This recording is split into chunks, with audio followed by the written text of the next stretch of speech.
Hi boys and girls, welcome to Art with Mrs. R. Today I have a fun project for us that we're going to be using watercolors and salt. So let's go ahead and get started by me sharing my screen with you, and I will show you what supplies you need. Okay, so you're going to need 2 pieces of drawing paper, your watercolors, a pencil, a Sharpie, and some salt. And of course, for your watercolors, you'll need either a paper towel or a washcloth or something to dry off your paintbrush, and a little container of something, water, that you can dip your brush into. Okay, so let's go ahead and get started. I'm going to start by moving all these extra things away. And I just need my pencil to start. Okay, so let's take a look at our paper. I want you to put it portrait, which means the tall way up and down, okay? And we're gonna start up here in the corner by drawing a big backwards C, just like that. That's gonna be the start of our moon. And then we're gonna touch one end here and we're gonna come around like this and finish our moon. Now, if you're not happy with the shape of your moon, you can go in at this time and make some corrections to it. That's one thing that we always do, is we draw lightly so that we can easily erase when we want to change something on our picture. So I came in, I want to make my moon a little bit thinner, just like that. So I'm just going to go around like that and just lightly pencil that in. Okay. So you can see how I do that. If I want it to look a little bit different, I can go in with my pencil and just erase it until you're satisfied with the shape, okay? And even then, you can always go back and change it. Just make sure that you draw lightly. Okay, so that's our crescent moon. Now we're going to draw some birch trees.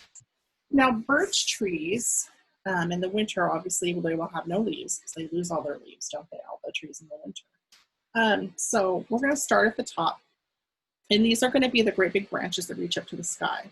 So we're just going to come down our page like this, and then slide to the side a little bit, and then come down to the bottom like this. Now these lines do not have to be perfectly straight. In fact, I want them not to be perfectly straight. Okay, and we're going to come down like this and stop. And then we're going to go back up to the top like this. And then we're going to come back down, just parallel along this line, and then come out like this. Okay, so that's one of our trees. Now we're going to do our second tree. So this tree is going to go up and out. Now it's going to go behind this tree. So watch what I do here. So I don't go through that line. And then I'm coming back down, this, back up. Okay. And again, I don't want these lines perfectly straight, so I'm just kind of drawing them fast because trees aren't perfectly straight. They do go up to the sky, but they're never really straight. Okay, so let's do our last tree. Start at the bottom and go up. Now this branch is going to go behind these branches, so don't cross through the middle here. Go behind all these branches like this. This is a tricky one. Okay. So we want to give the illusion that it's behind these. Just see how I'm doing that? It goes behind all these, because if it crosses through them, it's giving the impression that it's in front of, and that's not what we want. We want it behind. And then back up, and down. Like this.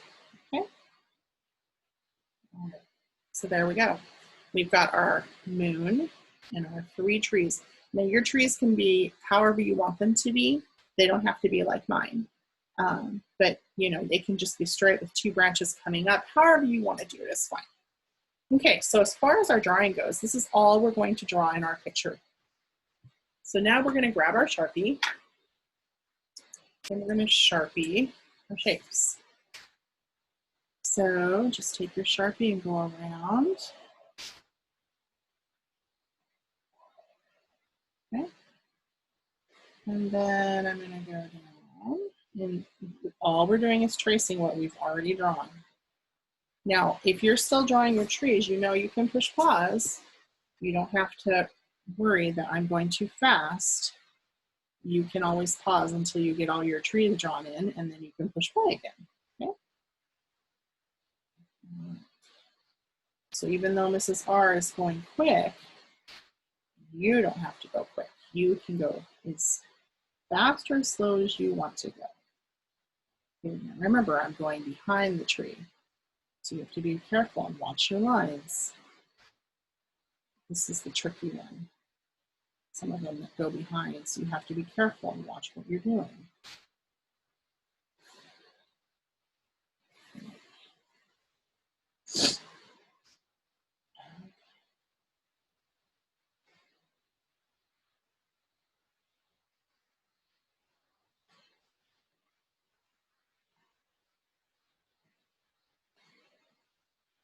So all I'm doing is tracing my Sharpie lines, okay? So after you get your Sharpie lines done, you need to erase all your pencil marks. So if you're still working on tracing your Sharpie lines, then go ahead and press pause, and you can finish those on your own and then push play when you're ready to start again. Okay, so that's all I'm doing right now. For those of us that are ready, I'm just gonna go through and erase all of my pencil marks. So basically how you do that is you just go over your Sharpie lines and the pencil marks will go away, okay? Just erase really quickly. I haven't been perfect because we're watercoloring a lot of this. So you can see how quickly I'm just going over it quickly. I'm not worrying about every little tiny mark. I'm just going over the top of my Sharpie lines, and that should do the trick to get rid of my pencil lines, okay? Oops. Just like that. Okay. Get rid of all of those erasers pieces. Okay. So there we have it. We have our picture now. It doesn't look like much yet, but we're going to get there. Okay. The last thing we need to do, I almost forgot about this part, is we need to put in some snow. So we're going to draw these little pieces of snow. They don't have to be the same size. They all can be a little different, just like snowflakes, right? We've talked about this before. Okay, so that was the part I almost forgot. So then let's go through. These are just trace them so that we know not to go over them when we do our watercolors, okay?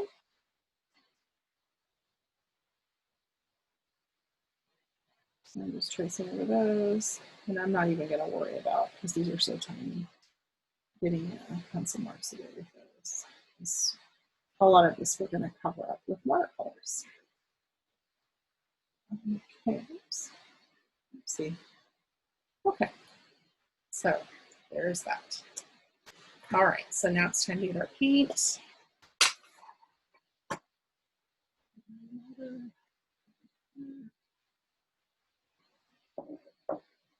Brush. All right, now this is the fun part. So as we do this, I'm gonna close up a little bit so you can see what I'm doing here. I am going to use my second piece of paper to cover the table and protect it a little bit. All right, so you're gonna wanna grab your brush, and you're going to want to put a lot of water in your blue paint, okay? Now, here's the tricky thing. As we paint the sky today, we have to do it in little tiny pieces because we need to add salt on top of our painting. So just watch how I do this. So I've put a lot of water in my paint, okay? So I'm gonna carefully go around as best I can my snow, and then I'm gonna stop, and I'm just gonna sprinkle a tiny bit of salt on top of that, like that, okay? So water down your colors as much as you can. Normally I say not to put too much water in your paint, but this time you can use a lot of water because we want faint colors. I'm gonna go in here and try to be careful not get my moon blue, but you know, sometimes it happens. The cool thing about using watercolors is that watercolors don't give, because they kind of spread out when you use them. So they don't give things a distinct shape. They give the impression of something, okay? Impression means like it makes you think of something. So for example, if I were to draw a flower, it wouldn't look like a photograph or something exactly that you would see with your eye, but it gives the impression of one. You know it's a flower, but it's not like, you know, if you would see it in a picture or if you saw it in your yard or garden, okay? So as I'm going, I'm painting little sections at a time, going around my snow, and I'm putting salt. You can't do too much at a time because the paint will dry before you can add the salt to it, and that's really important. If you get over the lines, it's okay. Don't stress. It's fine. Again, so back to we were talking about Impressionism. They have a style of art. It's called Impressionism. And so one of the most famous artists, Impressionist artists, was Claude Monet.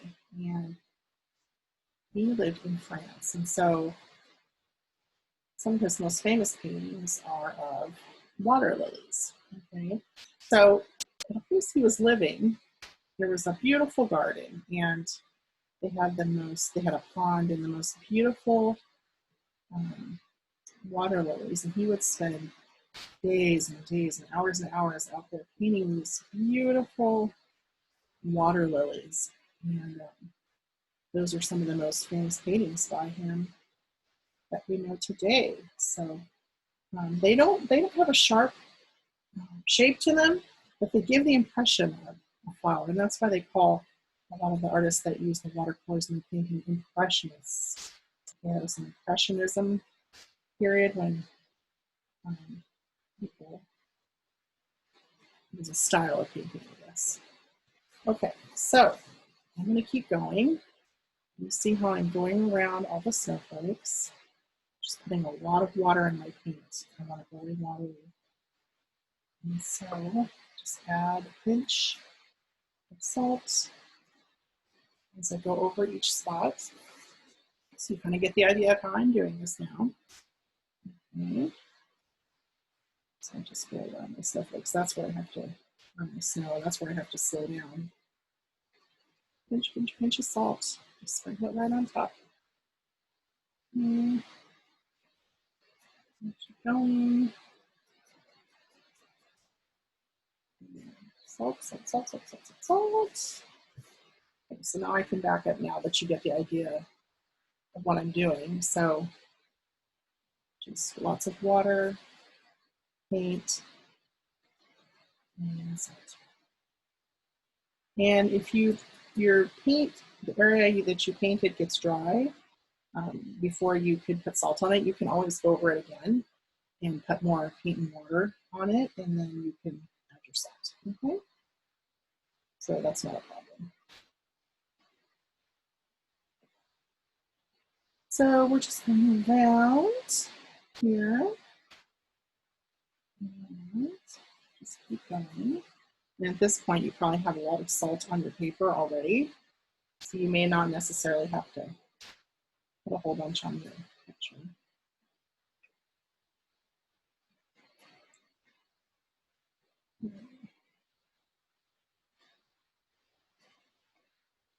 Right. So now I'm ready to start the center for this picture. Some blue. Get the picture of people up there. I don't want to go on the table. And this table, white table, is probably not the best choice for a table to do art at, is it? Okay. And some paint in some areas here. Some salt. Water paintbrush. Paint. This. Let's continue going. On the edges. Just do small sections at a time. Oops. Just keep going around your snowflakes.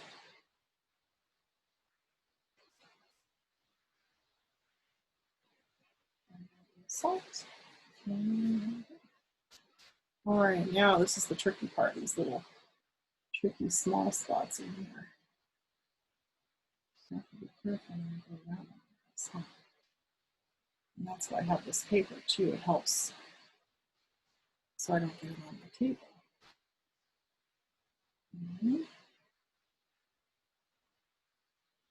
Just go around. Salt.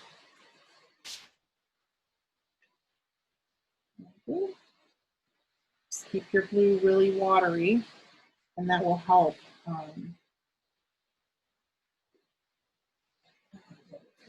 When you put it, keep your brush really wet. That will help when you want to try and spread it on the paper. If you don't have enough water, what will happen is it will not spread very easily. And that's not the effect we're going for. Sometimes we'll use just hardly any water at all because we want a really deep dark color, and sometimes we want a faint color, so we'll use a lot of water. So it just depends on what kind of project we're doing. But if you look at the sky in the evening, it's dusk, when the sun is just gone down, you'll see all different kinds of colors in the sky. It's not just one color, pink or orange, it's many shades. It's just like when I tell students that I've had art with before, I tell them we're going to go paint grass. So I'll have them first do a drawing for me and say, okay, so go ahead and draw me some grass. Show them this is what you think grass looks like, and everyone will grab a green crayon and say, oh, so is grass green? And they're like, oh yeah, our grass is green. And so, oh, okay. So we'll take our clipboards and paper and we'll go outside, and I'll say, okay, I want you to get on your tummy and I want you to look at the grass. So look very carefully with your eyes at the grass. And I say, now I want you to draw what you see. So it's really eye-opening for a lot of people. They realize that the grass is actually not just green. It's shades of green, sometimes yellow, sometimes brown in there. And so when they come back after drawing that, it's a little bit of an eye-opening experience for them because they never thought to color grass anything but green. So just kind of interesting. But my point is that it's the same with the sky. The sky isn't really just blue. It's got lots of different colors in it. So, okay, so let's just keep going. Salt. Little sections at a time.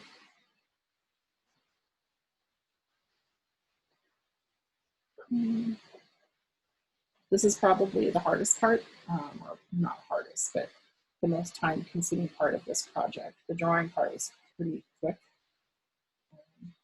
because usually we do a lot of drawing and coloring. But today the watercolors are taking the most time. Okay, looks like I've got just this one little section here to do.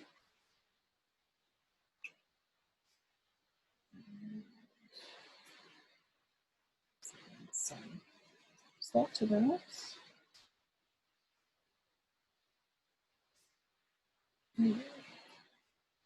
Just really be careful. I just caught myself. I was going to color over here.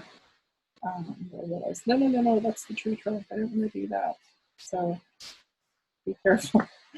Don't do what I was just about to do, color my tree trunk blue. So just be really careful before you touch your brush down on your paper to make sure that it's not the tree trunk, because you start looking at the same after a while. But it's the sky and not the tree trunk. So, okay, I've got a few little spots here I need to fill in.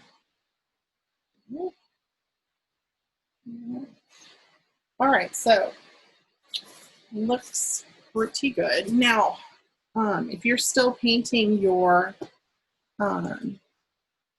sky, go ahead and press pause and finish that, and then come back and join us. All right, so for the rest of us that are ready, go ahead and wash your brush out and take your napkin or towel and squeeze out most of the water out of your brush so that it's nice and pointed, so you can take your finger and kind of get it to a point like that, okay? So now what you're going to do is we're going to draw some lines on our trees. Because birch trees have this white bark that kind of comes off, and so they have lines in them. And they don't have to be perfect lines, but we're going to draw a line here or there on our trees. So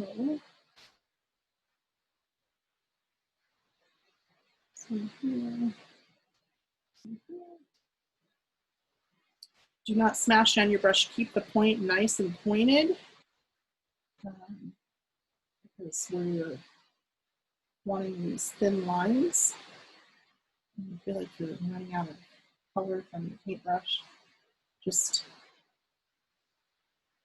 gently touch the water and then touch your paint. Okay? And we're just putting these randomly on the tree. You can do however you want to do it. Each of the trees will look different, obviously. Okay, so now if you find that, like here I went over the line, just take some, dip your brush in the water and just go over that line, like right here I went over it, and just kind of brush over it a few times, and it'll make the line go away that you went too far with. So right here I went too far. Those are easy fixes. Okay, I think I am happy with what I created. Now, at this point, you could choose to color in your moon yellow if you wanted to, but I'm going to keep mine white just because of the colors I'm using. I want to keep that same color theme with blue and white. But that's up to you if you want to color in your moon yellow. Because again, I want this to be your project, and so I want to give you choices, okay? All right, so let me move all this away. And what we're going to do next is I'm going to have you put your drawing in a place where it's nice and safe and you can dry. Because right now your drawing is very damp and it needs to dry overnight. So when you get finished, and tomorrow when you check your picture and it's all finished drying, what you can do is carefully take your picture over to the sink and then hold it up and gently shake off the extra salt, okay? Just be careful with your picture. You can just tap it and gently do that over the sink so the sink can catch all the excess salt. You don't want to do this on the table because it'll make a big mess. So let me see here. All right, so like I said, tomorrow after your picture is dried, let it set for 24 hours somewhere. Then you can tap it over the sink. Just hold it over the sink and shake it gently. And then that extra salt will come off and then you'll have a really cool texture on your painting. So I hope you enjoyed doing watercolors and salt today. And I'm learning a little bit about one of our most famous artists that did Impressionism artist, Monet. And maybe next time I'll have to show you some pictures about some of the things that I shared with you about the watercolors in the garden that he was in. So I hope you had a fun time today, and I hope you have a great day, and I look forward to seeing you all very soon. Bye, everybody.